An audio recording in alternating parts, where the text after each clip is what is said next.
The man took a deep breath, then turned around and pushed his girlfriend off a 100-meter cliff. Before the woman could even react, she was impaled by a wooden stake sticking up from below. Seeing that she was as good as dead, the man quickly returned home, lit a fire, and threw all of the woman's belongings into it. He thought destroying the evidence would guarantee he could escape legal punishment, but unexpectedly, a few drops of blood fell onto some ants at the bottom of the cliff. Following the scent, they crawled onto the woman and began biting at her wounds. Perhaps the adrenaline kicked in. Under the ants' bites, the woman miraculously regained consciousness. She couldn't see how severe the injury in her abdomen was, but she kept coughing up blood. She knew her condition was terrible, and if this continued, she would soon die. She looked around, trying to find a way to save herself, but she realized she was surrounded by steep terrain and pinned in a pit by a branch that had pierced her body. There was nothing nearby that could help. Seeing no hope, she fell into despair. Just as she was about to give up,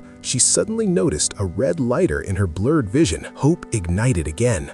She struggled to reach it, but every slight movement sent unbearable pain through her abdomen. To survive, she endured the agony and stretched her arm as far as she could. After repeated attempts, she finally grabbed a pair of earphones. Without pausing, she used the earphones to hook the lighter and drag it closer. Then she piled dry grass beneath the branch and lit it with the lighter. As the flames rose, the heat intensified the pain of her wound, but her will to survive grew even stronger. She gritted her teeth and held on. After half an hour, the branch began to weaken from the fire. Realizing it was about to break, she struggled harder. With one final effort, she freed herself and let out a breath of relief. Just then, she heard the roar of a car engine approaching. The three thugs had returned to destroy the body. With no time to rest, she dragged her injured body and crawled away, hiding in a blind spot beneath the cliff. When the men saw that she was gone, they were terrified. They couldn't believe someone could survive such a situation. Determined to find her body, they drove down to search. Hearing them, the woman forced herself to keep moving despite the pain. By the time the killers arrived, only a pool of blood remained. They followed the trail until it ended at a river. The blood stopped there. One of them suggested splitting up while he stayed behind, guessing she might still be hiding nearby. Meanwhile, the woman fled along the river. Suddenly, she heard an engine and quickly hid. Soon, a heavy-set man appeared, pretending to pick something up. He had deliberately left a shotgun as bait.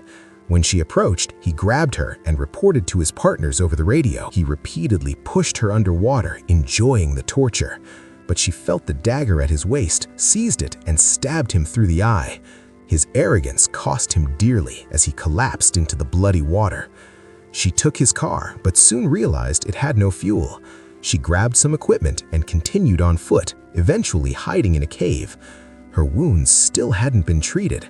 When she touched the broken branch inside her body, the pain was unbearable. She found a hallucinogenic drug given earlier and used a small amount. Though nauseating, it quickly numbed her body. Feeling detached, she carefully pulled out the branch, causing blood to gush out. She heated a beer can to sterilize it and pressed it against the wound to cauterize it. She survived the night this way. At dawn, the remaining two men prepared to return to the villa, assuming their partner had already tortured Bella to death.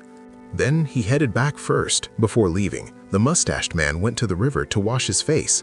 After soaking overnight, the fat man's corpse had become swollen and badly deformed. The mustached man was terrified out of his wits, while Dashan stayed relatively calm. He realized something was seriously wrong, but assumed the fat man had been careless and got himself killed. However, the mustached man started complaining, blaming Dashan for pushing Bella off the cliff, saying it indirectly caused their friend's death. Just like that, he dumped all the responsibility on the protagonist, completely forgetting he was the one who started everything. Dashan had clearly tolerated him for a long time. The guy slept in the car all night and helped with nothing, yet now he dared to shift the blame. Meanwhile, the heroine woke from her sleep and noticed an eagle imprint on her wound. It came from the embossed pattern on last night's beer can. She took the fat man's gear and slowly walked out of the cave. Looking around, she saw endless mountains in every direction. She remembered the protagonist once saying that without a helicopter, it could take 20 years to walk out of this place.